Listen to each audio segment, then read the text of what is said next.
Hello and welcome to the Daily Comic and Collectible, episode 340. Now today, the collectible of the day is the Sentinel, Marvel Comics, Chemical Attack, Bleeding Edge Armor, Iron Man action figure. Tony's most advanced armor yet. The Bleeding Edge armor is stored inside Stark's body in the form of nanoparticles, and can be mentally commanded to form the armor or just about anything else, clothing, weapons, whenever needed. This 7-inch scale Iron Man action figure is full of surprises. This re-edit Iron Man features edits of the Iron Man designs appearing in the comic books, as done by Chemical Attack. This Iron Man figure features many points of articulation for posing and display, and includes several cool features, including light-up LEDs. This Iron Man figure is part of the Re-Edit series and is called the Bleeding Edge Armor, or Model 37. The box includes Re-Edit figure, 2 repulsor blades, 8 interchangeable hands, base, posing and display stand, and spinning clear partition, designed by Chemical Attack and released by Sentinel.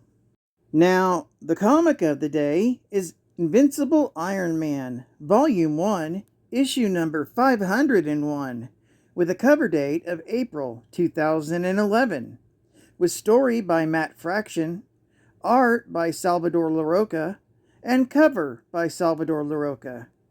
This issue is titled Fix Me, Part 1. We open in a flashback. Otto Octavius and Tony Stark meet for the first time at the Technology of the Future Symposium in Arlington, Virginia.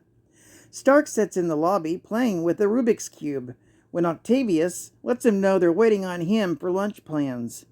Stark mentions that there's a God number to a Rubik's Cube, the minimum moves to solve.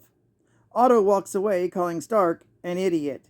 Tony holds up the Rubik's Cube solved, saying, "Now who's the idiot?" In the present, Tony and his right-hand man, Timothy Kababa, review their designs for rebuilding Asgard. Timothy has spent the last 6 months of his life redesigning this new city with Tony's concepts, and Tony lets him know that when they're done, it will be self-sufficient, off-grid, and the most advanced city in the world. Tony is so happy to have Thor back, he doesn't want to blow it. Before leaving, he tells Timothy to prep the proposal. We're selling our wares to undying, timeless Viking space deities. Later, in New York, Tony appears on the show night to discuss his repulsor-powered car, due to the new RT node, the technology behind it, how it's non-weapons grade, and his motivations for starting Resilient, the rebranding of his company, by taking out the Stark. Later that evening in his hotel room, he's watching his interview on the news when he's suddenly attacked by Octobots sent by Dr. Octavius. Iron Man, in his new Bleeding Edge armor, flies out to meet the bots, asking Otto if he's out of his damn mind. Tony starts threatening him, telling Doc Ock he's going over Spider-Man's head and calling the Avengers. But Dr. Octopus threatens to detonate a nuclear weapon over the city, a 21-kiloton nuclear bomb. If Tony does what he asks, he will disarm it and leave. A short time later, they meet in person, and Octavius reveals his proposition. He brought Stark there for a challenge. Who's smarter? We then flash back to the symposium, where Octavius and Stark debate each other at the bar. Otto argues in favor of catering to the military-industrial complex, while Stark argues for the pursuit of ideas and speculation. I hated you from the day we met, Stark. So smug in your intelligence and looks and wealth. It's then that Octavius reveals his purpose for the whole elaborate scheme. Octavius is dying from brain damage. The challenge is simple. Either fix him or admit that he cannot solve the problem.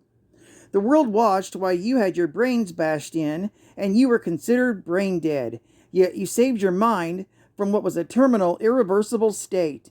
Now you will fix me, or I trigger the bomb and let the world know it was Tony's fault, or admit I am unfixable and a problem you cannot solve. I want what you have. Fix me. Or simply admit it's too complicated for you to solve and it all goes away. I want to see you say, I can't fix you.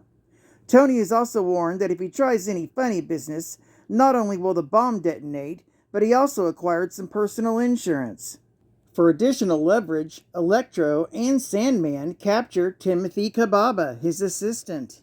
Octo states, you will try your best, but there is no God number to find inside me. Some puzzles are unsolvable.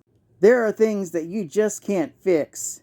You will break, surrender, and I will see it. Well, Stark? He retorts with, I'm going to save you, you sad weird bastard. Geek fact. After the siege of Asgard, Tony Stark decided to change his viewpoint and create a new company, Stark Resilient, in order to create vehicles and technology using the repulsor tech with RT nodes. The company started building an eco-friendly car, although Hammer Industries tried to sabotage it. Side geek fact. Stark Resilient later rebuilt a new and improved version of the city of Asgard, known as Asgardia. Bonus geek fact. Dr. Otto Octavius is a highly intelligent and prideful scientist, better known as the criminal mastermind, Dr. Octopus. During an atomic research project, Octavius's body was fused to 4 mechanical tentacle-like arms, also causing him severe brain damage that turned him into a criminal. He clashed with Spider-Man and went on to become one of his greatest enemies. Side geek fact. In fact, it's this brain damage that causes this altercation between Dr. Octavius and Tony Stark. Dr. Octopus's first appearance was in Amazing Spider-Man, issue number 3, with a cover date of July 1963. And final geek fact. Iron Man armor Model 37, deemed as bleeding edge, was the first armor powered entirely by repulsor technology, via Stark's new device, the RT node. Known weaponry includes repulsors, unibeam, pulse bolts, tasers, and energy blades.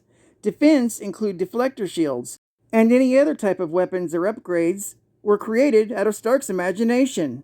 The Bleeding Edge armor's first appearance was in Invincible Iron Man, Volume 2, issue number 25, with a cover date of June 2010. Well, I'd like to thank you for joining me for another Daily Comic and Collectible, and I hope to see you again tomorrow. This is Cat Fan Comics Man, and I'll catch you on the flip. Over and out.